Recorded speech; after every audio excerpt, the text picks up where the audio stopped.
Morning. We're right here under the southern cliffs of Mount Arbel. Cars are driving by up there on the way to work or the way home after a night shift. All the people who work to serve us, who are there for emergencies, who are there to keep things going, to keep the fires burning.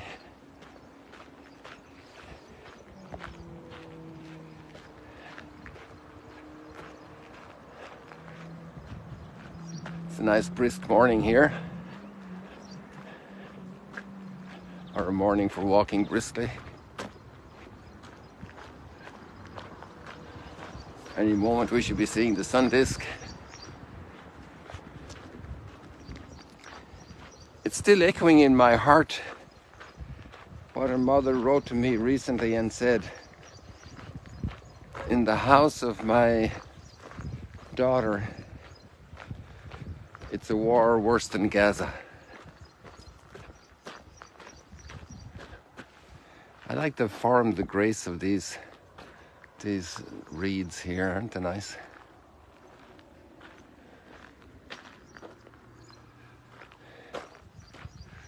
I thought the sun disk was up there, but it's not yet.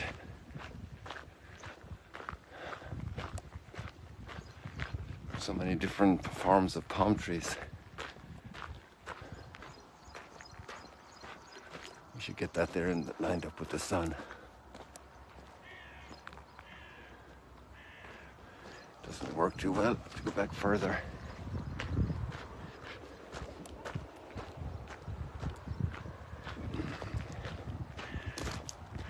And we have a little bit more of the story today of Jonathan and Saul, and now the tables are turned. It's amazing how tables get turned around. I think it would be good to read that, or to listen to the song, or to read the text, the lyrics of "My son's just like me." My son's just like me. I'm bad for remembering all these names. Haven't been an avid collector of memories of with names and addresses and years of all the singers. But that song is very powerful because it's telling the story of a dad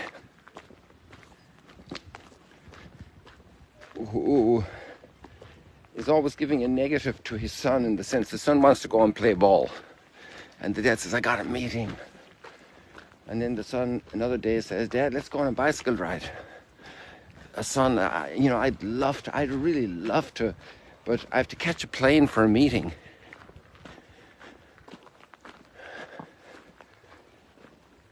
And so many little opportunities like that go deprioritized in favor of other agendas. And the family gets deprioritized. And what does the kid learn from all that? That there's much more important than having a father-son relationship. There's some things much more important than having family time. It's amazing, back before I came to the Holy Land, one of my responsibilities was animating and directing lots of retreats for mostly for guys, also for women. And for guys, it was very interesting because you could do a little survey at the beginning of the retreat, and you asked them to keep a little diary of thoughts in the retreat and attitudes and where they found themselves and where they were heading in the course of the influence of the retreat. And the question was to put into order on paper 3 priorities in their lives. And you can guess what the 3 priorities were: family, work, and God. And they always put God number 1, and they always put family number 2, and they always put work number 3. But little by little during the retreat, as other aspects of reflection emerged from their spiritual exercise, they discovered that it was actually upside down, that their biggest responsibility, their biggest lived responsibility. They were responding. The dad didn't respond to his son, but they were responding to the calls of work, of urgency. I can't believe it, you know. You're in church, you're praying, and your phone goes off. You know, your cell phone starts ringing. And if you were smart enough, you turned off the sound, and you had an emergency situation, you kept it within eyeshot, so if the person is ready to go to hospital and you have to take care of the emergency, well, obviously that's a very special thing to leave the community prayer to do. But people go out for anything, for anybody's call. So what's the priority? Worship gets into last place. So it's about being real people, about being real about reality, real about this stone. If I hit it and my hand's going to get hurt because it's a little bit harder than my hand. If I try to walk on the water there, I'll probably sink. Even though somebody did happen to walk on the water here 2,000 years ago. It's about reality, and there's an amazing reality in today's reading with Samuel. Amazing reality. And it's kind of a revealing moment why somebody who has his enemy in his clutches doesn't neutralize his enemy, doesn't wipe him out, doesn't eliminate him. It was so easy for David to kill his enemy. And actually his own soldiers encouraged him. They said, go for it, do it. God gave you the chance. Take him out, man. I hope there's a very good movie about this, because this story is worth telling over and over again. And David, instead of killing him, cut off a little piece of the cloak of Saul, King Saul. And King Saul has 30,000 guys, according to the narrative, looking for David. Out in the craggy areas, oh, we can't see the mountain here, but it was just like that. In the Judean desert, probably. Rocky, wild territory. You know, this kind of ground. And David's question is like, why are you out here? You know, I'm looking for a flea, looking for a dead dog with 30,000 soldiers. Come on, man. And I could have killed you, and I didn't. And that's not the most important reflection for us right now. That's just taking stock of the reality. I actually didn't read it enough yet. I want to go back and read it systematically, also with some of our people probably here in the media area. There's a new document out from Rome that's fantastic on the responsibilities we have in media and developing media. It's amazing document. And one of the points was not to be reactive, but to be reflective. So we're not going to react, first of all, to David and Saul's encounter. We're going to ponder it, to be reflective. What's going on? What's inside David's brain that his conscience controls his trigger? Doesn't let his hand go down to the sword to chop off Saul's head like he did the Philistine.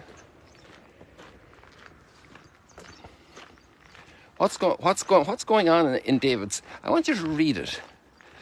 Read that story, because it's so powerful. And I think that's a little bit of what we're missing. And about the education in the home. It's not about rules. Rules are important for children to learn those boundaries, but it's about values. Like, why does David not injure Saul, not kill him, not maim him? Well, first of all, it would also be politically stupid, because there's 30,000 guys out there to take revenge immediately. But that's not the reason. The reason that's given, and that David gives, and I think it's sincere, is I couldn't touch the Lord's anointed. Isn't that amazing? Think about it.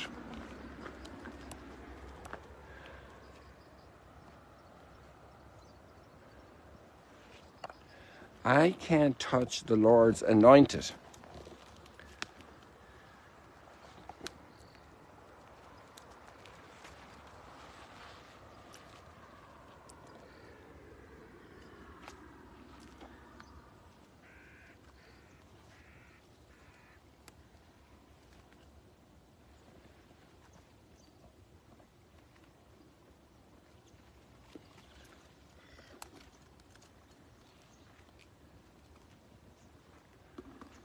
Now, if I squashed that flower in front of your face, you'd say, you're so cruel, you're so mean, you're so destructive.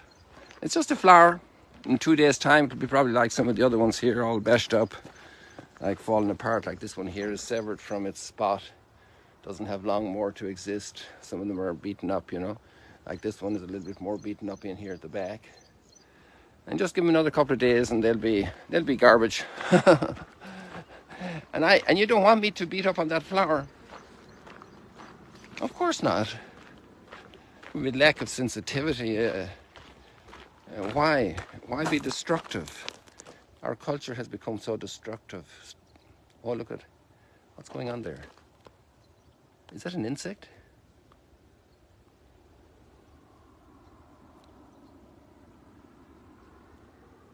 Or is it just the wind that's moving a piece of the plant? It looks like an insect, doesn't it? Or maybe I'm wrong. Oh, it's just a piece of the plant, is it? And the wind is moving it. That's strange. Interesting.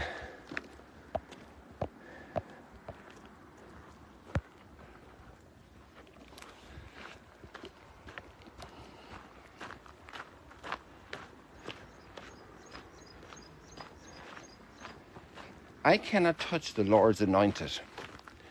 And I'm going to make a huge, like, Olympic jump with the pole vault back to Genesis chapter 4. And God assures Cain that he's protected by God. Can I take out the one that God is protecting? And that's a criminal. He just killed his brother.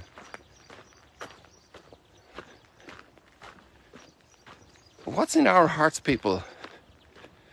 And here I want to address primarily, God bless the good atheists and the good agnostics, you know.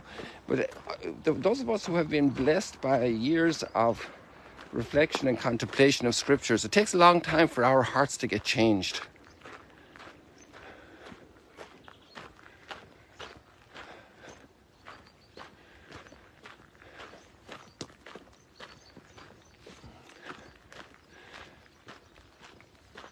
Very recently, a very good man that's in his I'd say he's in the, you know, he's like one of our priests says he's in the waiting room.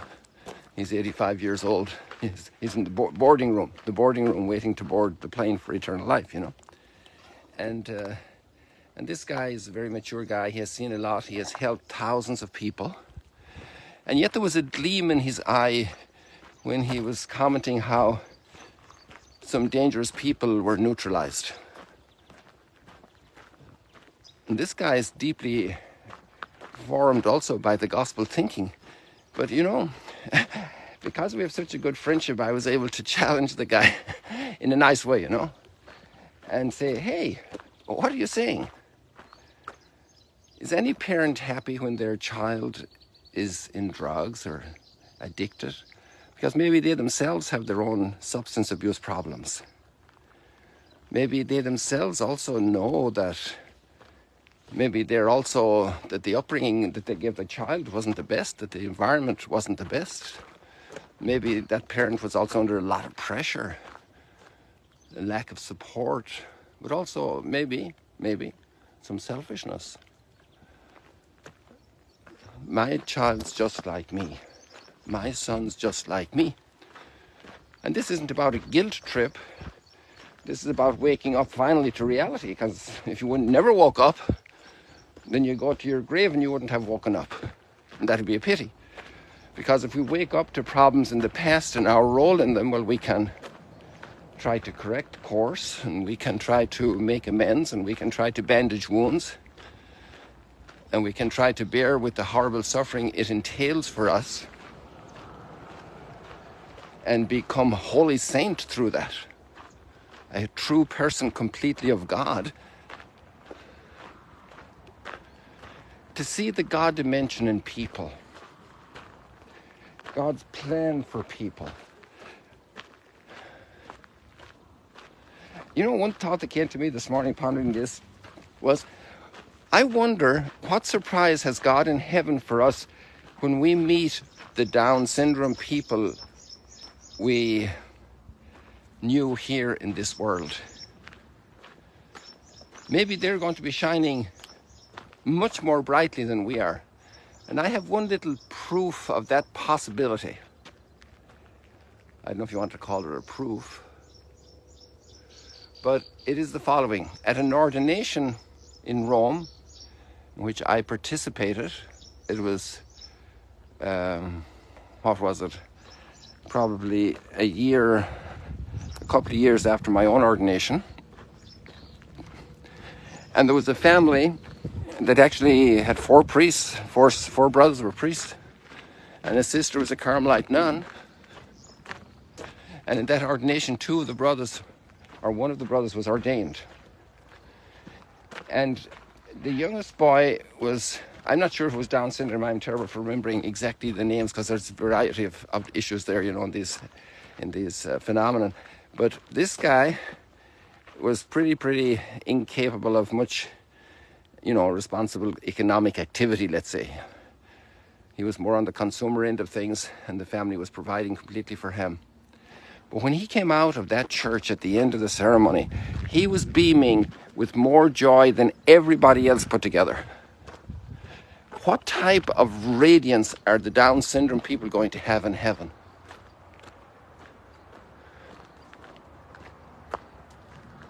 What kind of joy are they going to be in our eternal bliss? What kind of music are they going to perform? Spiritual music. What kind of resonance are they going to have for all the beauty of the universe? For all the brilliance of creation? For all the majesty of God? And our society has become so enlightened and so capable that we can neutralize so many people. Millions, millions, millions, millions, millions. So there's a ricocheting effect in my whole being from that line. In my daughter's kitchen, in my daughter's home, it's worse than Gaza. And that means then we all have a challenge here. And this is not about guilt complex, this is not about a guilt trip, this is about an opportunity. This is about transforming our world, and if you don't start, who's going to start? Or maybe you're already doing this stuff really well and trying and struggling with your own weaknesses and your own brokenness. But the Lord's on your side. And that's what he's doing today in the gospel, calling the apostles. Calling them to leave everything they have and totally turn their lives on their heads. And come follow this carpenter from Nazareth to change the world.